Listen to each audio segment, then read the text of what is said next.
자, 이미지 언어라고 제가 계속해서 강조하고 있습니다. 지금 사도 요한께서 지팡이 같은 갈대를 받은 거예요. 그렇죠? 지팡이 같은 갈대를 받았는데, 자, 여러분들 갈대면 갈대지 왜 지팡이 같은 갈대라고 했을까요? 그렇죠? 지팡이 같은 갈대. 그럼 갈대가 지금 어떻다는 거예요? 갈대의 상태가 좀 빳빳하고 단단하다라는 것 아닐까요? 우리는 잘 모르지만 여러분들 이 구약 시대나 히브리 사회에서의 어떤 자 역할을 하는 게 갈대였어요. 파피루스였어요, 여러분들. 그게 크기가 거의 뭐 일정하대요, 걔네들이. 마치 코스모스 같아요. 여러분, 코스모스는 이름 코스모스라는 뜻, 그게 원래 헬라어죠. 코스모스가 헬라어인데 질서라는 뜻이에요, 여러분들. 그러니까 코스모스를 누가 뿌린 것도 아닌데 걔는 나면 이렇게 질서 정연하게 똑같은 크기로 이렇게 자라난대요. 그래서 이제 코스모스라고 부르는 건데, 그런 것처럼 갈대가 이렇게 정렬해갖고 막 자로 잰 듯하게 그렇게 자라난대요. 그래서 고대 사람들이 어떤 생각을 했냐면은, 야, 얘는 크기가 아주 반듯해. 뭘 뽑아내도 반듯해. 그러니까 이걸 가지고 기준을 삼자. 측량을 할 때 이걸 가지고 기준을 삼는 거예요. 뭐 여기 이 동네 갈대를 갖고 오든 저기 갈대를 갖고 오든 비슷비슷하니까 그걸로, 뭐 차이는 있지만 아주 유의무이한 차이니까 그냥 그걸로 이제 재는 거예요. 그런데 거기다가 더욱이 지팡이처럼 약간 견고하고 단단한 갈대라면은, 아유, 이거는 금성첨화죠. 이거 갖고 재면 되겠네. 그래서 이 다음 작업이 무엇입니까? 하나님의 성전과 제단과 그 안에서 경배하는 자들을 측량하는 거예요. 거기서 측량합니다. 이 두 증인은 사실 여러분들, 계시록 11장 두 증인은 신천지 교도들에게는 굉장히 또 유명한 이야기죠. 역시 뭐 두 증인 중 하나는 또 누구겠어요, 여러분들? 뻔한 대답 나오는 거예요. 뻔한 대답이 나와요. 근데 과연 그 두 증인에 대한 이야기를 과연 개혁교회에서 저는 또 어떻게 생각을 할까 한번 말씀드려볼게요. 자, 1절을 보시면은 갈대의 기준을 가지고 성전 안을 측량하라라고 하셨어요. 경배하는 자들이에요. 그러니까 성전 크기를 재는 게 아니라 경배하는 자들이에요. 그 안에서 성전과 제단과 그 안에서 경배하는 자들을 측량하는 거예요. 그러니까 이게 건축학적인 이야기가 아니에요, 여러분들. 그냥 측량의 어떤 도구를 가지고 왔어요. 근데 여러분들 이 갈대가 이제 라틴어로 카논이라고 부르거든요. 카논. 그 카논이 나중에 뭐가 되는지 아십니까? 성경이라는 단어로 바뀌어요. 그럼 여러분들 지금 이 단어 갈대, 이 파피루스가 카논으로 왔어요. 그 카논이 성경으로 바뀌었거든요. 다시 말하면 예전 시대나 지금 시대나 뭐 그 중간 시대나 말씀을 뜻해요. 이 잣대가.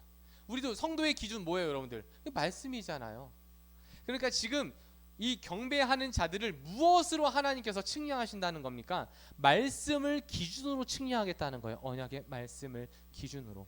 자, 그 언약의 말씀이 방금 종전에 뭐라고 나오냐면은, 그 말씀 들었을 때 반응이 일단은 기뻐요. 그런데 삶에서 적용하기엔 굉장히 배가 아파요. 하지만 뭐 해야 돼요? 그 말씀을 예언해야 돼요. 맡겨진 그 말씀을 전해야 된다고요.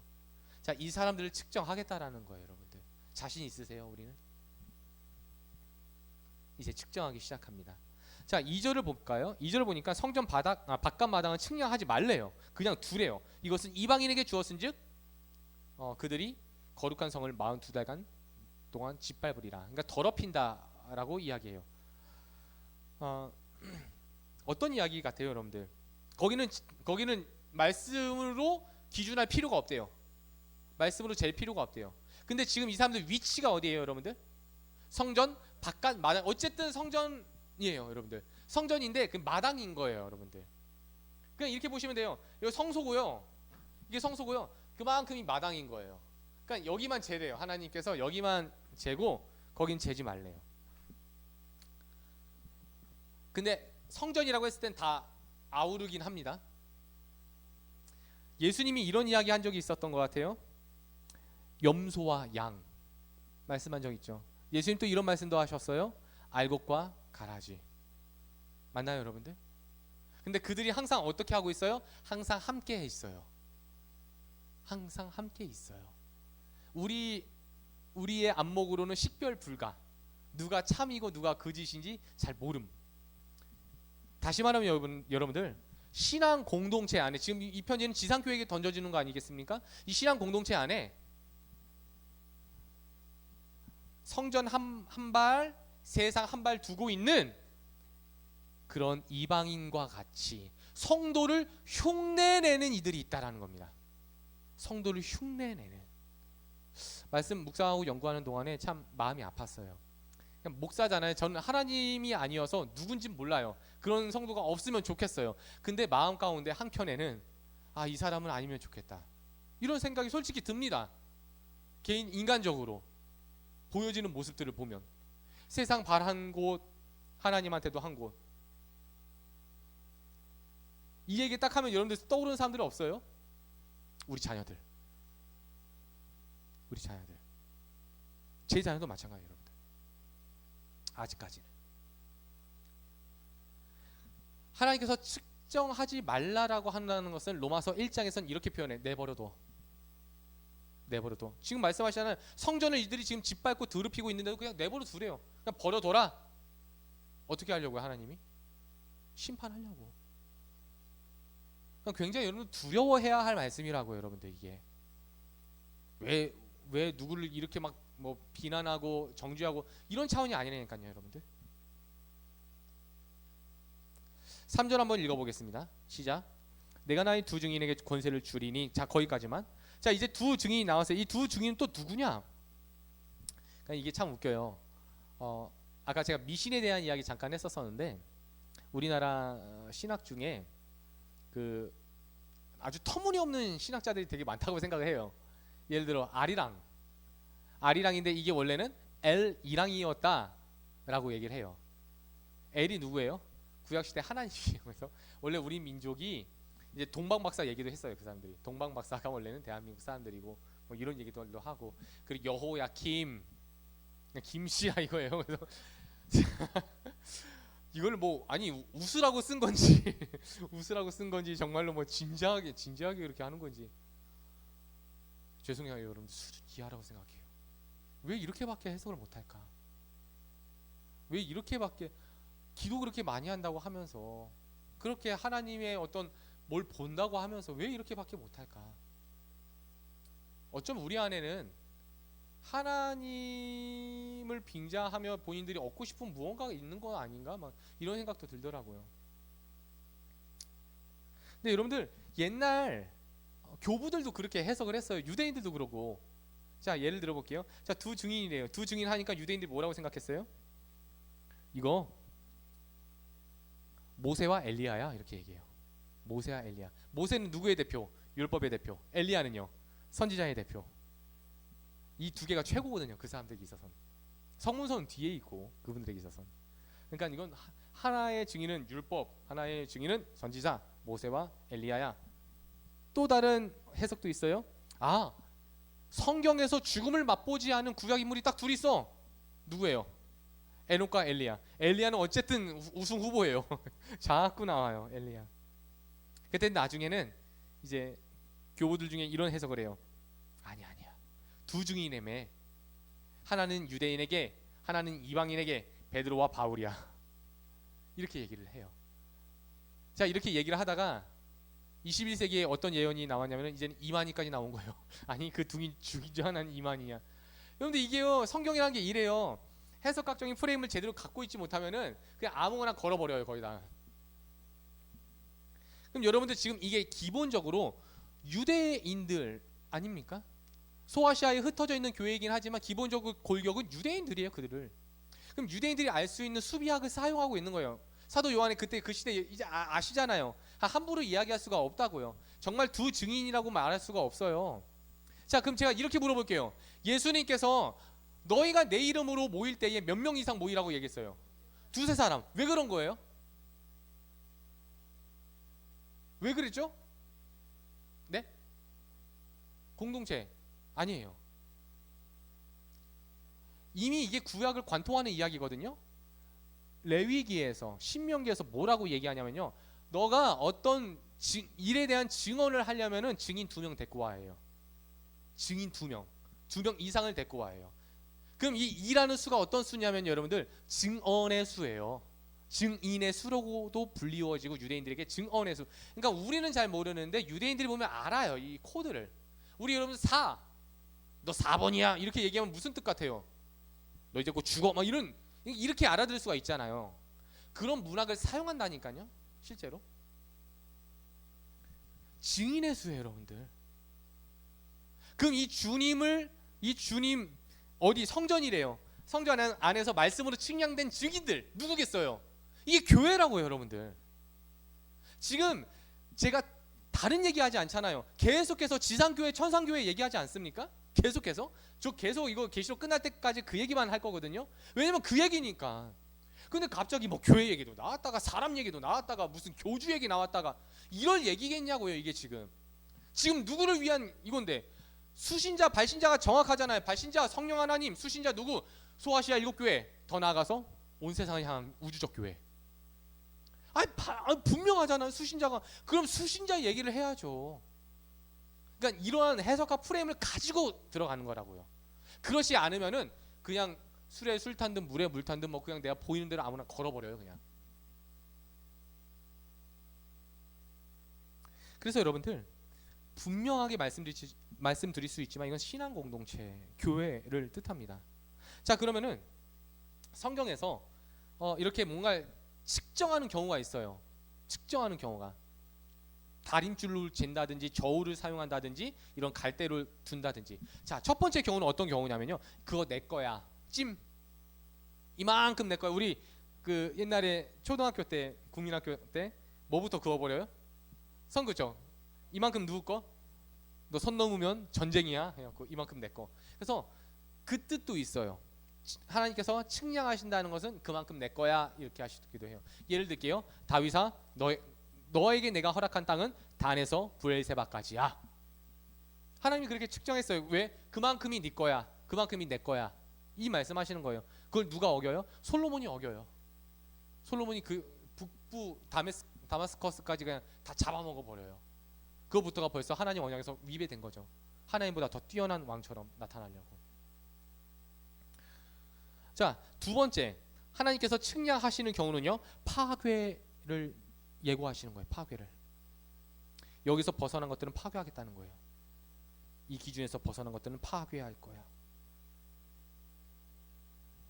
그럼 여러분들, 우리가 지금 이 계시록 11장은 지금 갈대로 딱 쟀잖아요. 지금 그럼 성전 안쪽에 있는 것들은 보존, 보호, 구원이겠죠.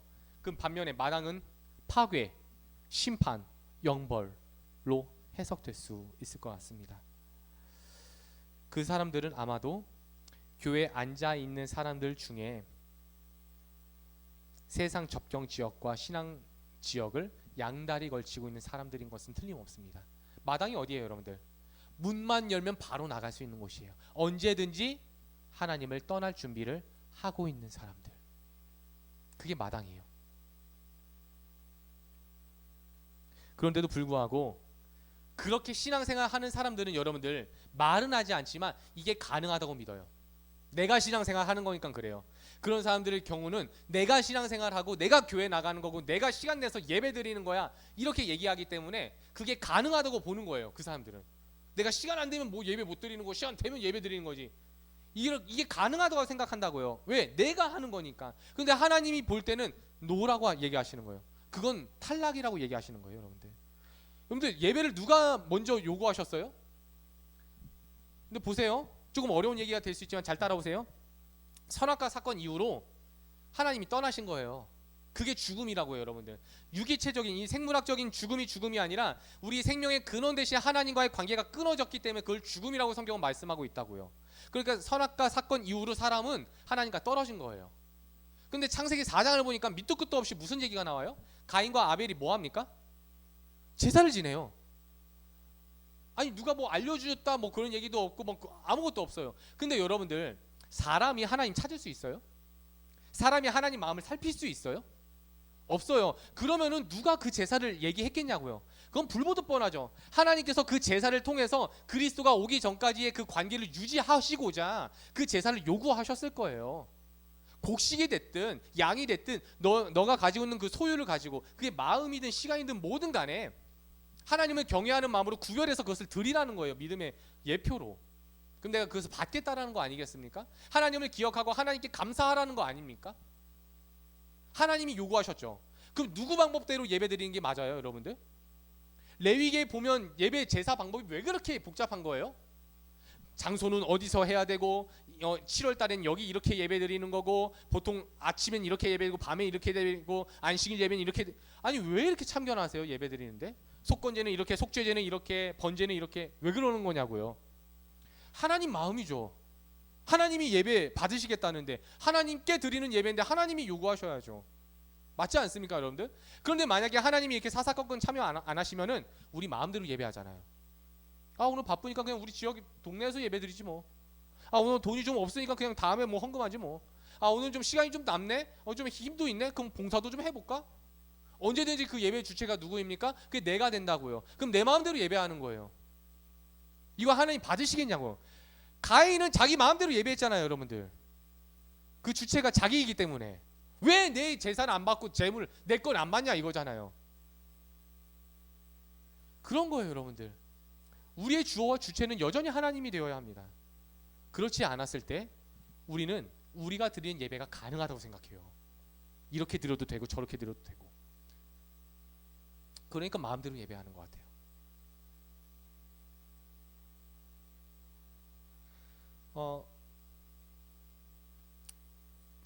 3번을 보실게요. 괄호 3번. 조금 이야기가 이 11장 자체가 좀 어렵긴 한데 요약을 하자면은 다니엘 8장 9절에서 14절 그리고 다니엘 12장 7절을 보시면요.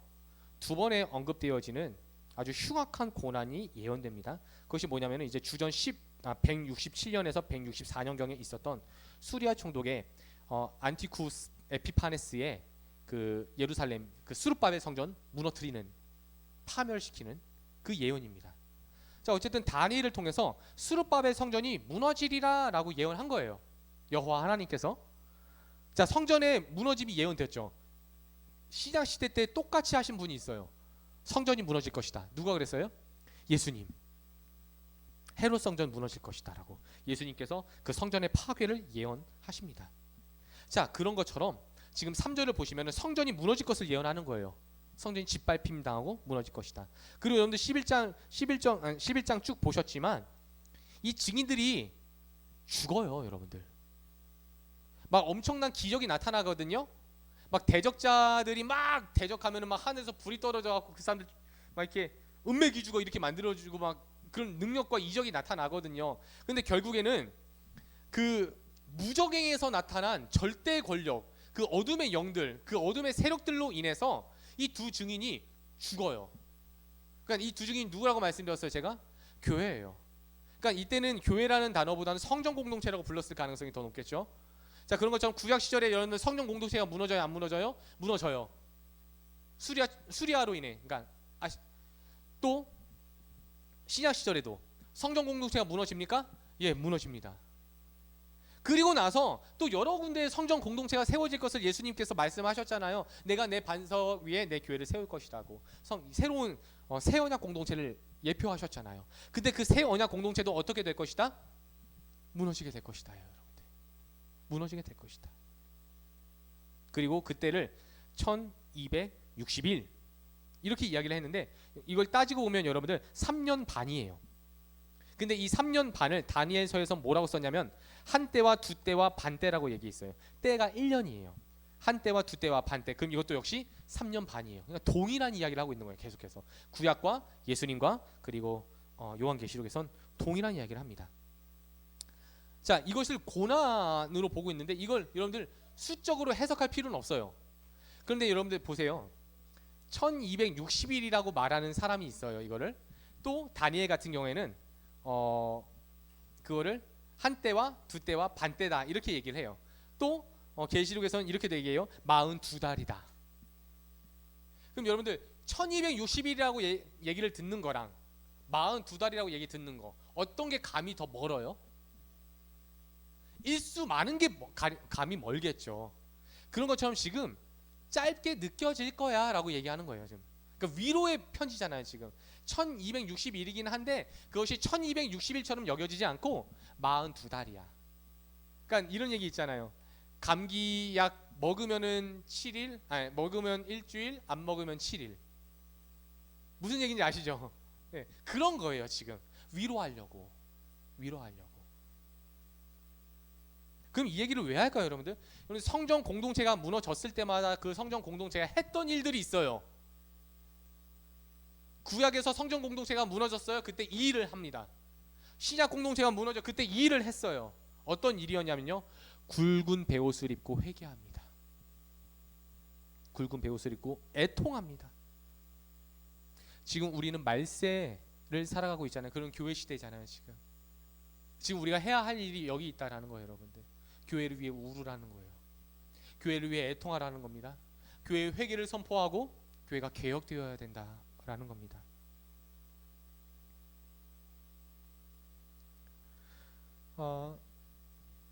우리 말씀 하나 좀 볼게요. 7절에서 9절 볼게요. 방금 했던 얘기인데 7절에서 9절 시작. 그들이 그 증언을 마칠 때에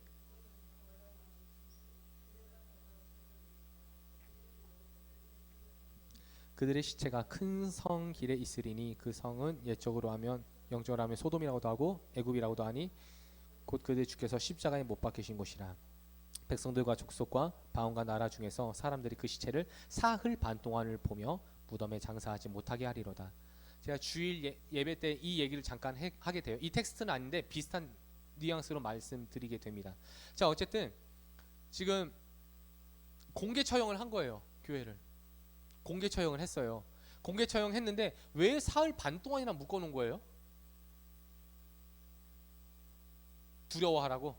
그런 의도도 있을 수 있죠. 그런 의도도 있을 수 있어요. 근데 더 치명적이고 더 가슴 아프게 하는 메시지가 있어요, 여러분들. 자, 지금 내 신앙 공동체 사람들이 매달려 죽었어요.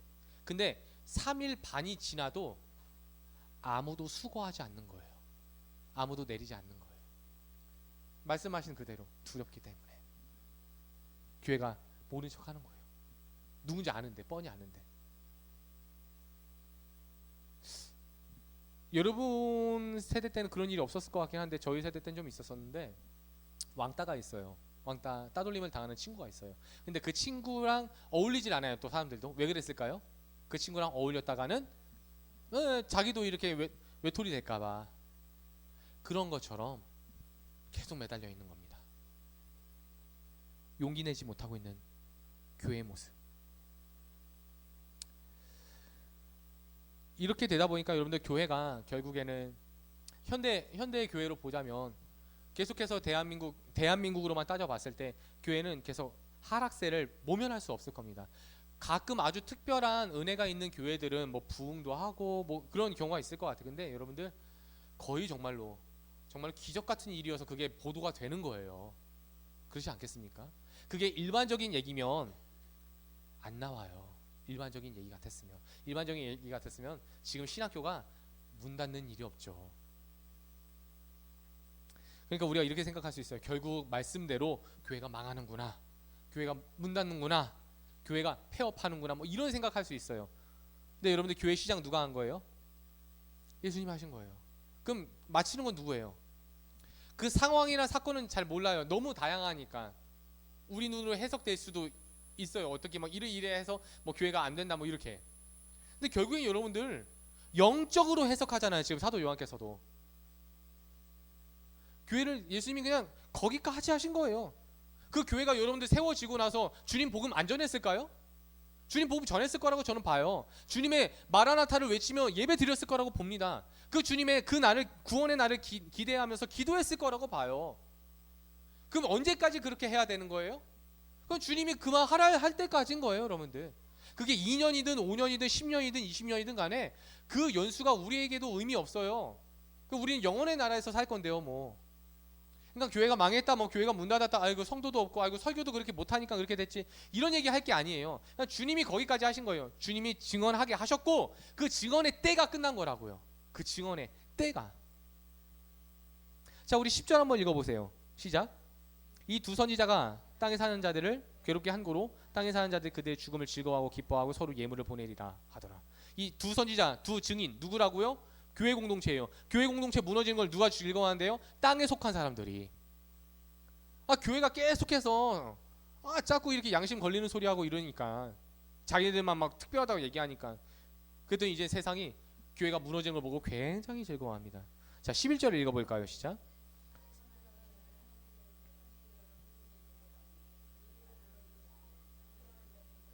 아멘. 자, 12절까지.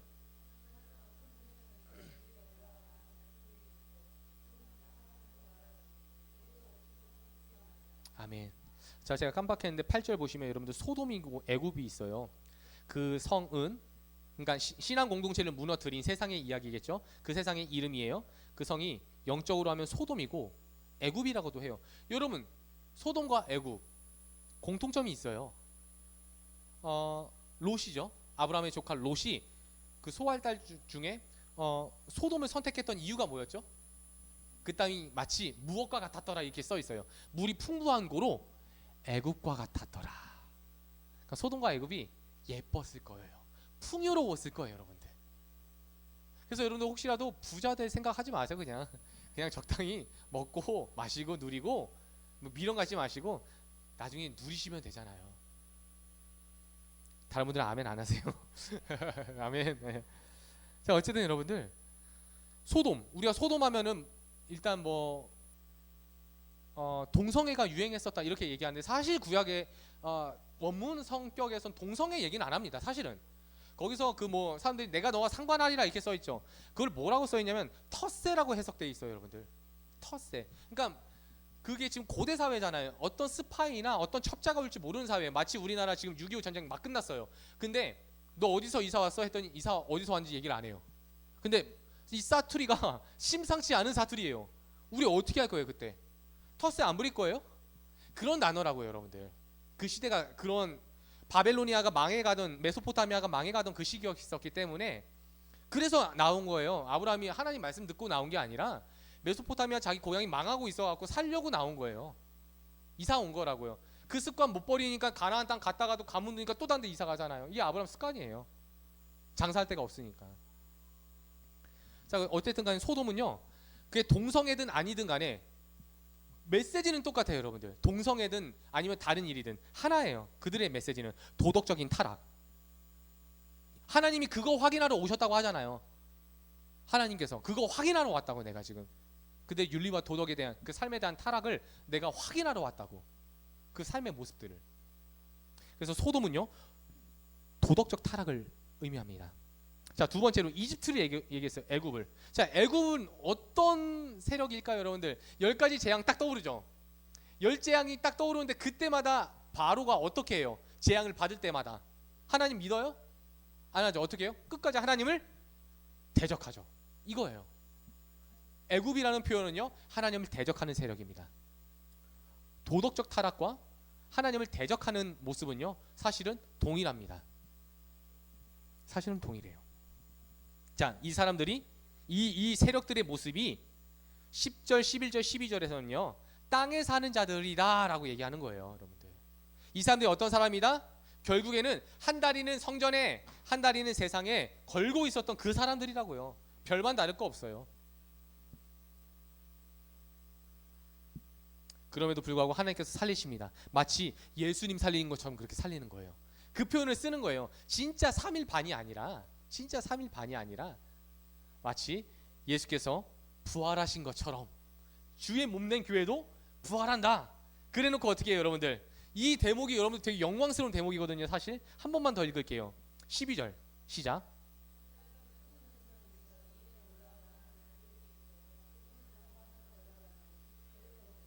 아멘, 아멘.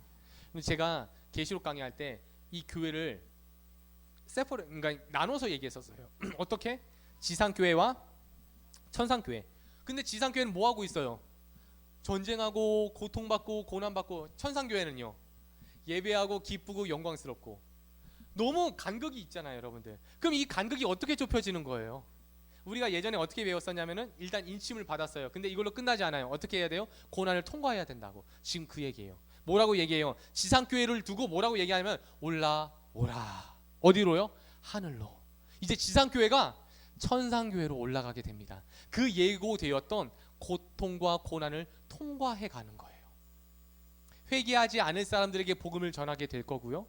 마침내 세상이 볼 때는 교회가 무너지고 죽는 것처럼 느껴지게 될 겁니다. 그것까지 견디고 나면요 결국에 우리가 듣게 될 그 음성이 뭐냐면 이제 됐다. 하늘로 올라오라.